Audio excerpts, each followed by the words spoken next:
Joo, silloin kun mä sain yrityksen haltuun, niin mun isäni oli johtanut sitä 18 vuotta. Ja viimeisen parin vuoden aikana hänen terveytensä alkoi menee heikompaan suuntaan ja se näkyi sitten firman liiketoiminnassa kanssa. Liikevaihto laski ja viimeinen viiva näytti tosi huonolta ja oikeastaan henkilöstökin huomasi sen ja parhaat tekijät lähti pois. Oikeastaan siinä ei ollut hirveän paljon positiivisia signaaleja. Joo, mä näin oikeastaan siinä firmassa kuitenkin pienen mahdollisuuden semmoisessa pienessä applikaatiossa, mihin se firma oli kehittänyt teknologiaa. Ja sitten oikeastaan pikkuhiljaa mä juttelin asiakkaille siitä ja niillä alkoi kiinnostusta herään enemmän ja enemmän ja aloin vakuuttua entistä enemmän siitä, että siinä on potentiaalia bisnekseen.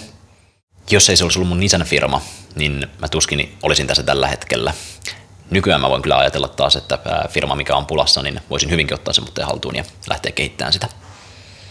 Kun mä lähdin tähän hommaan, niin oikeastaan mulla oli ajatuksena ensimmäisenä saada mun koulu loppuun ja mulla oli selkeä visio mun tulevaisuudesta, eli toi hyvä tutkinto ja hyvä työpaikka isossa firmassa ja tehdä siellä uraa 10-15 vuotta eteenpäin. Ja toisaalta taas sitten kun mä vähän aikaa mietin minkälainen mahdollisuus mulla oli tämän yrityksen kanssa, niin siinä joutui pohtiin aika paljon, että tuleeko tämmöistä mahdollisuutta kuitenkaan eteen enää toista kertaa.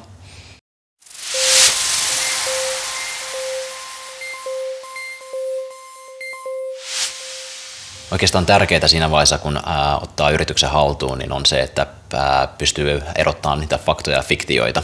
Eli juttelee mahdollisimman paljon sen edellyttävän yrittäjän kanssa ja yrittää ymmärtää siltä, että mikä on tärkeää siinä liiketoiminnassa ja taas sitten huomata sitä kautta, että mitä voi parantaa siinä liiketoiminnassa. Kun ottaa haltuun jo toimivan yrityksen ja haluaa muuttaa sitä, niin yksi tärkeä asia on viettää mahdollisimman paljon aikaa sen edeltävän yrittäjän kanssa. Silloin kuitenkin paljon semmoista hiljaista tietoa, mitä ei saa muuta kuin juttelemalla sille yrittäjälle. Ja toisaalta taas omia ajatuksia, niistä kannattaa pitää kiinni ja niitä pääsee parhaiten testaamaan oikeastaan, että pystyykö muuttamaan sen edeltävän yrittäjän asennetta ja pystyykö sen vakuuttamaan siitä, että miten sitä yritystä kannattaisi viedä eteenpäin. Joo, käytännössä me siis myydään aikasäästöjä, vesisäästöjä ja energiasäästöjä. Kun lähtee yrittäjäksi, niin aina ei tarvitse keksiä pyörää uudestaan. Monta kertaa mahdollisuuksia voi löytää jo olemassa olevista bisneksistä ja lähteä kehittämään niiden tuotetta ja bisnestä.